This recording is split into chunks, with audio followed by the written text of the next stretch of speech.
All right, hello. I did a little experiment here. I just picked up a Fractal FM3 today, having a lot of fun with it. I've been playing around, especially with some of the high gain stuff.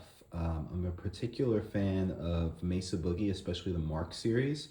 So I thought it would be fun to do a little Mesa Boogie kind of shootout.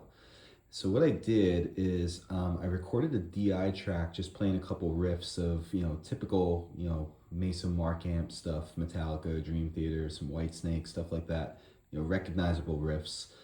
Recorded the DI track and then ran that DI track through three different versions of a Mark II C plus tone. So one of them was the Fractal, the FM3.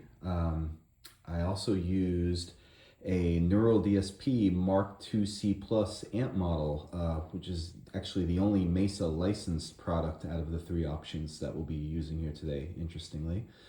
And then the third option, just to have a little bit of a different flavor, get a little bit of real amp sound going, I used the Synergy with the 2CP module loaded in it as well. I set the settings as close as I could, just kind of dialing things together. So, of course, on the lead channel for everything, we've got the the volume 1 or the input volume at about 1 o'clock. The lead drive, which is like the overdrive on the models, closer to about 3 o'clock.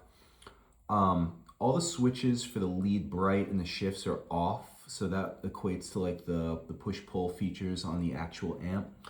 And then for front EQ controls, got the bass, very low, about 8 o'clock, mid about 10 o'clock, trebles pretty high, just to get a little extra gain there, about 2:30.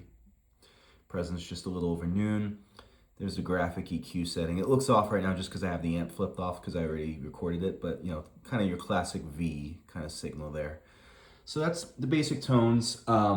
I ran everything through the same IR, including the Synergy. So when I reamped through the actual Synergy, I turned off the internal IR and just recorded really just a raw guitar signal. And then in post, I just ran the signal actually through another Neural DSP instance, turned off everything except the impulse response block, and then loaded in the same cab. The cab is the impulse response cab that I'm using is it's a York Mesa 212 series. It's one of the mix patches, Mix 01.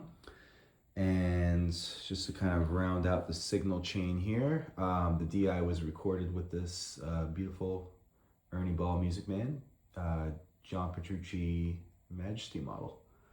So anyways, I got the tracks labeled. I'll get over to the recording here and let me know what you think.